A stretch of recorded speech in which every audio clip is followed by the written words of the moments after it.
திரு சுரேஷ் கண்ணன் உங்ககிட்ட இருந்தே தொடங்குறேன்.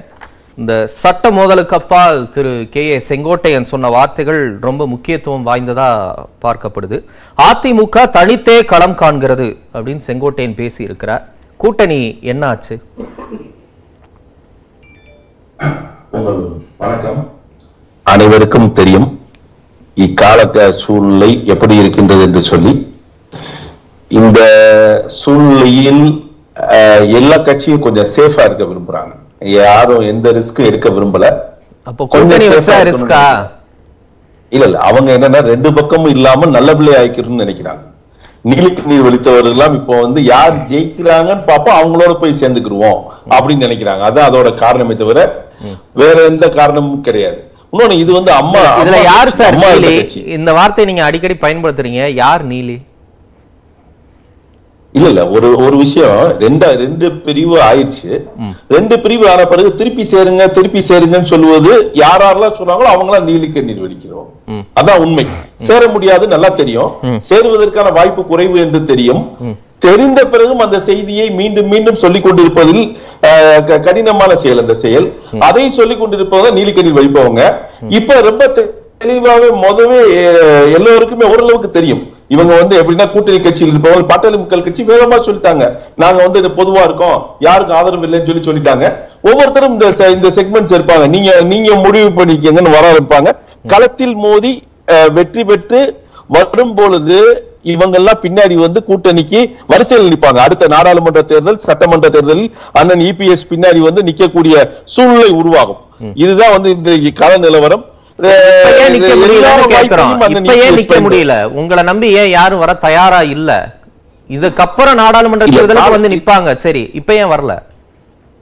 இது கால சூழ்நிலை. அவங்களுக்கு எப்படின்னா இரு பெரும் தலைவர்களும் வேணும்னு நினைக்கிறாங்க. ரெண்டு பேரும் பகச்சுக்க கூடாதுன்னு நினைக்கிறாங்க.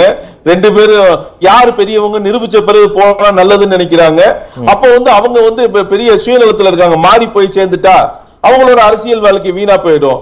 இப்ப ஓபிஎஸ் ஆதரவோ இபிஎஸ் ஆதரவோ கொடுத்து அவங்க அரசியல் களத்தில் நிற்கவில்லை என்றால் அவங்களுக்கு கடினமான சூழ்நிலை ஆகிவிடும். அதனால அவங்க யோசிக்கிறது தப்பு கிடையாது. இன்னொன்னு இது அம்மா திருப்பி அதான் சொல்றேன், இது அதிமுக தனியாக போட்டியிட்டு பார்த்த கட்சி. திமுக மாதிரி எல்லாத்தையும் சேர்த்து நின்ன கட்சி கிடையாது. 40லும் நாங்களே நிற்போம் சொன்ன கட்சி தான்.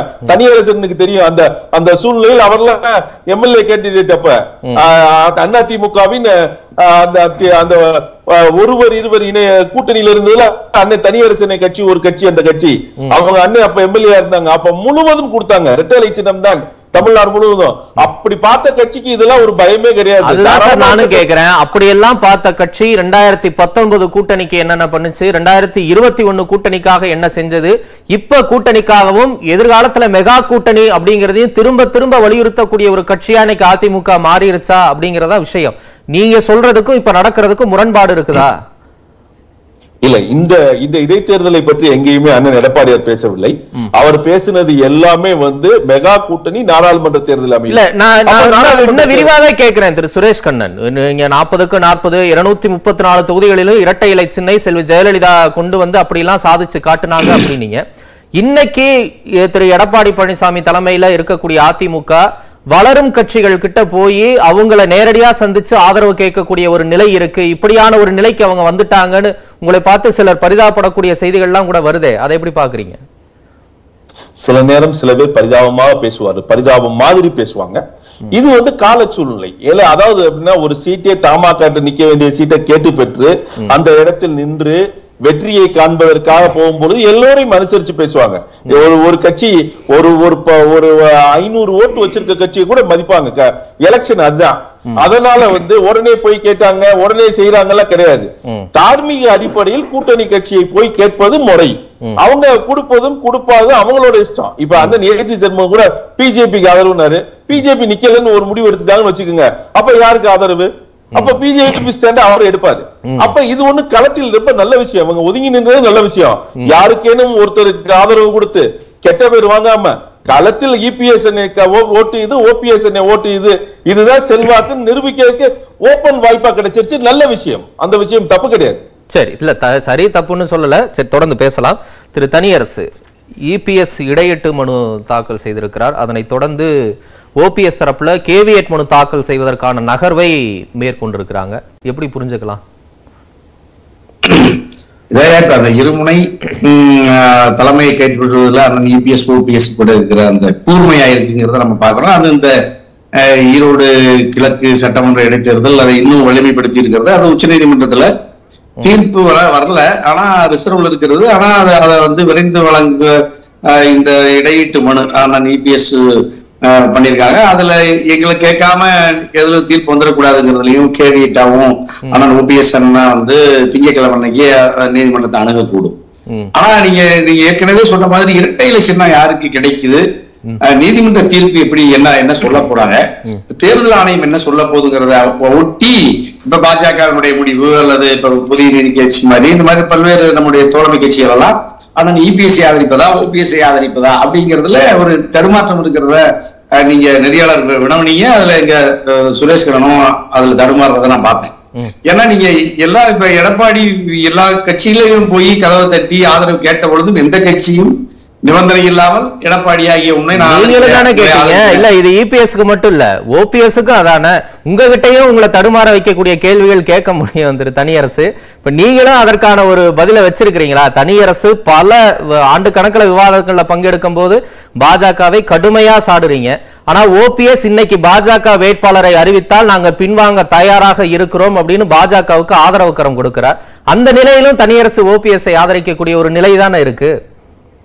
இல்லையா, இப்ப பாஜகங்கிற ஆயுதத்தில் பாஜக என்கின்ற கப்பலில் தான் பாதுகாப்பாக பயணிக்கிறார் எடப்பாடிங்கன்னு எங்களுக்கு தெரியும். ஆகவாதான் அந்த எடப்பாடி எந்த ஆயுதத்தால் எந்த அரவணைப்பால் இந்த 5 ஆண்டு காலம் அவருக்கு ஒரு இமேஜ், அவருக்கு ஒரு பிம்பம் கிடைச்சிருக்குல்ல, பெரிய ராஜதந்திரினும் பெரிய சாணக்கியர் எல்லாம் பெரிய அப்படி எல்லாம் சொன்னாங்கல்ல, அதெல்லாம் வந்து பாஜகவால் கிடைத்த தயவில் கிடைத்தது. யாரு கொடுத்தா?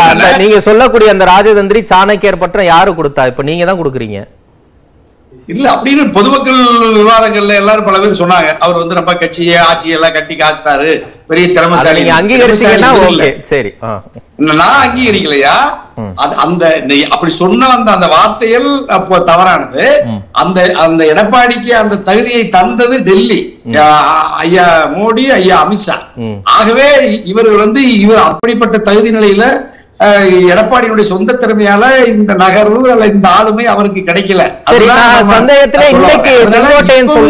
பாஜகவுடைய அந்த ஆதரவு இல்லாமல் தயவு இல்லாமல் எடப்பாடியால் பயணிக்க முடியாது. இன்னைக்கு அப்படி இருக்கிறாங்களா திரு தனியரசு? இன்னைக்கு செங்கோட்டையன் சொன்ன வார்த்தைகள் அதிமுக தனித்தே களம் காண்கிறது.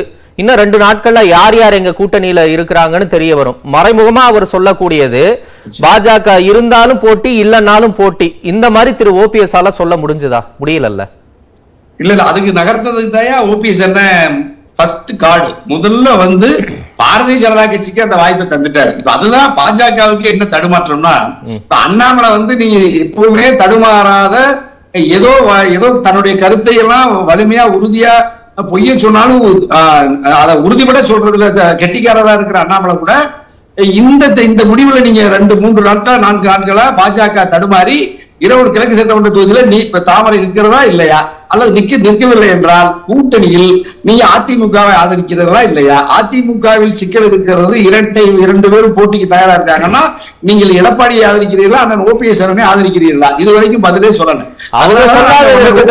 நீங்க ஏன் வேட்பாளர் அறிவிக்க முடியல? நீங்க வந்து அவங்க 117 பேர் தேர்தல் பணிக்குழு போட்டா நீங்க 118 பேர் போடுறீங்க. அவங்க போட்டியிடுவோம்னு சொன்னா நீங்க மறுநாள் போட்டியிடுவோங்கிறீங்க. அவங்க இடையீட்டு மனு தாக்கல் செஞ்சா நீங்க மறுநாள் கேவியட் மனு தாக்கல் பண்றீங்க. ஆனா 2 பேர் தரப்புல இருந்து கேண்டிடேட் காணா, நீங்க அண்ணாமலையை குறை சொல்றீங்க இன்னும் அறிவிக்க முடியல அப்படின்னு. நீங்களே இன்னும் அறிவிக்கலையே.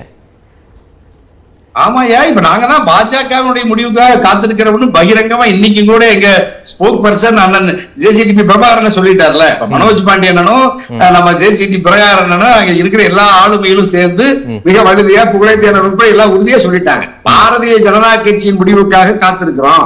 இந்த 118 பேர் தேர்தல் பணிக்குழு அமைத்திருப்பது கூட பாரதிய ஜனதா கட்சி நின்றால், தாமரை நின்றால் களத்தில் நின்று வெற்றிக்காக பாடுபடுவோம். அப்படி இல்லைன்னா நாங்களே வேட்பாளரை களத்தில் நிறுத்துவோம். இதுலதான் இப்ப பாஜக வந்து இதுவரைக்கும் வரலாறு காணாத அளவுக்கு தடுமாறுவதற்கு காரணம் அண்ணன் ஓபிஎஸ்னுடைய ராஜதந்திரம் தான். அதுல எடப்பாடியின் தயங்கி வேட்பாளரை அறிவிக்க முடியல, களத்துக்கு போக முடியல. ஏன்னா பாரதிய ஜனதா கட்சியின் முடிவை தெரிந்து கொள்ளாமல் எடப்பாடி